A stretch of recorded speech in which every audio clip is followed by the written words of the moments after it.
Up next on the show, we have Theresa Lacey from CODA joining us to discuss Domestic Violence Awareness Month. Thank you for being here, Theresa. Thanks, Jacqueline. Good morning. Thank you. With the recent publicity surrounding domestic violence in the NFL, can you tell me why this is such a major issue? Well, Jacqueline, every day in the United States, 3 women are murdered by their spouse or a individual that they are involved with in an intimate relationship. And every 9 seconds, a woman is battered.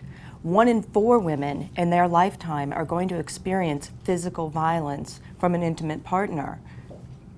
Well, recently, the Violence Policy Center released its annual report. Can you tell me what they found? In that annual report, it was found that South Carolina is number 2 in the nation for the number of women killed by men. Now, last year, we were rated number 1. However, that's not really an improvement for us. What really happened is that Alaska got so much worse that they outnumbered us. But in reality, we had 13 more deaths of women by their intimate partners in South Carolina in 2012 than we did in 2011. We're not getting any better here. The problem is getting worse, or at best, stagnating. Well, what legislative changes do you think need to be made to protect victims of domestic violence in South Carolina? We're very excited at CODA about this new legislative committee against domestic violence. We know that some of the major issues that we're going to be discussing with this committee and that we need to see take place to lessen our numbers in South Carolina are that we need to see guns taken out of the hands of domestic violence perpetrators.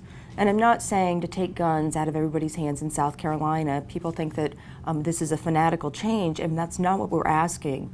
What we really want to see is that convicted perpetrators of domestic violence aren't able to legally purchase firearms. And this is such a major issue. One of the things that I will say about that is in Maryland, just 1 year after they put this into place, they reduced their domestic violence murder rate by 40% in 1 year. Wow, it's incredible. Well, outside of legislative changes, what else can be done? Well, we need to work on education. There's a lot of hesitation about what is and what isn't intimate partner violence, particularly in the faith community.